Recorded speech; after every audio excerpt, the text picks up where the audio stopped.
Bonjour à tous.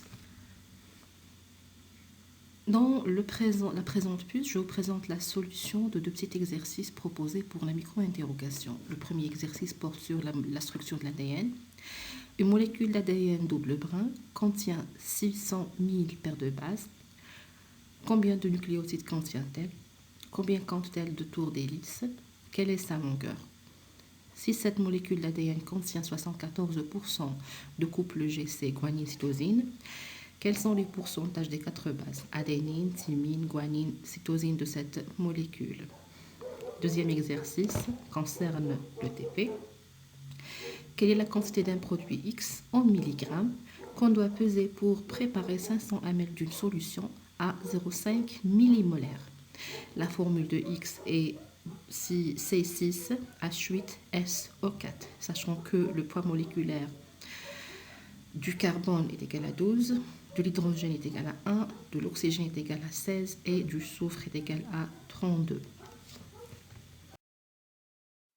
Commençons par le premier exercice concernant la molécule d'ADN. La première question, combien de nucléotides contient-elle? Chaque base constitue un nucléotide en se liant avec un ose et un groupement phosphate ou plus. Bien sûr, chaque base, quand elle est liée avec un ose et un groupement phosphate, donne un nucléotide. Donc automatiquement, 600 000 paires de bases correspond à 1 200 000 bases. Ce qui fait que le nombre de nucléotides existants, c'est 1 200 000 bases. Il suffit juste de multiplier le nombre de paires de bases en 2 pour avoir le nombre de nucléotides présents dans la molécule d'ADN. La deuxième question, combien compte-t-elle de tours d'hélice? Nous savons qu'un tour d'hélice comprend 10 paires de bases qui correspondent à 3,4 nanomètres. Donc, nous avons 60 000 tours. Donc, on divise 600 000 par 10. Donc, on obtient le nombre de tours dans cette hélice d'ADN. Troisième question, quelle est sa longueur? Donc, c'est simple. Chaque tour correspond à 3,4 nanomètres.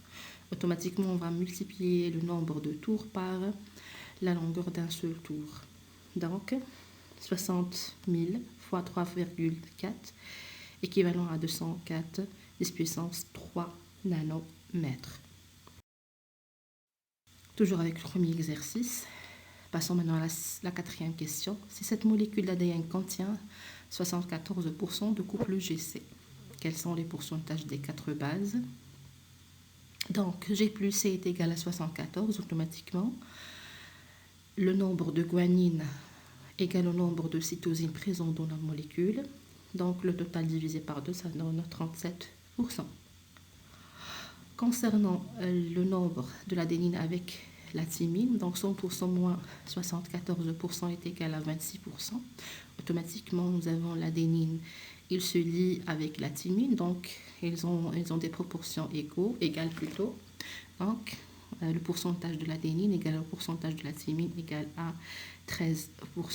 Et voilà les proportions finales.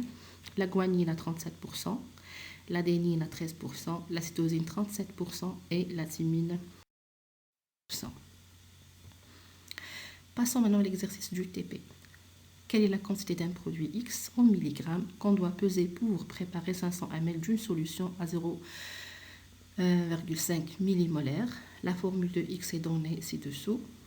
Donc, premièrement, qu'est-ce qu'on doit chercher? Donc, 0,5 millimolaire. Millimolaire signifie quoi? Signifie qu'on doit préparer une solution avec une concentration de 0,5 10 puissance moins 3 mol par litre. Ok? Donc, millimolaire ou bien mol par litre. Quand on multiplie 0,5 fois 10 puissance moins 3. Donc, on a converti millimolaire en mol. Deuxième étape, nous avons 1000 ml, qui est l'équivalent d'un litre. Donc, il contient 0,5 10 puissance moins 3 mol.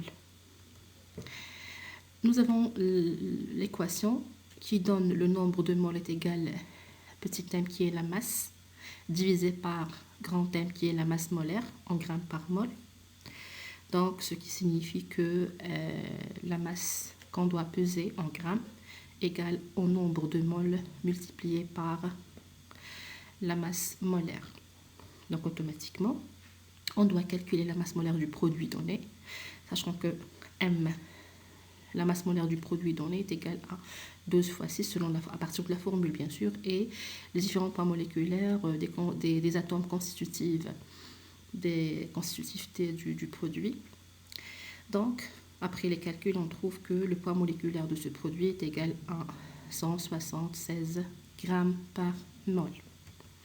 L'étape suivante, donc la masse est égale au nombre de moles multiplié par la masse molaire. Nous avons aussi la masse molaire donc, qui est calculée. Donc 0,5 10 puissance moins 3 mol multiplié par 176 grammes par mol, ça donne 88 10 puissance moins 3 grammes. Donc c'est la masse molaire en grammes qui doit être pesée pour préparer 1 litre, c'est-à-dire 1000 ml.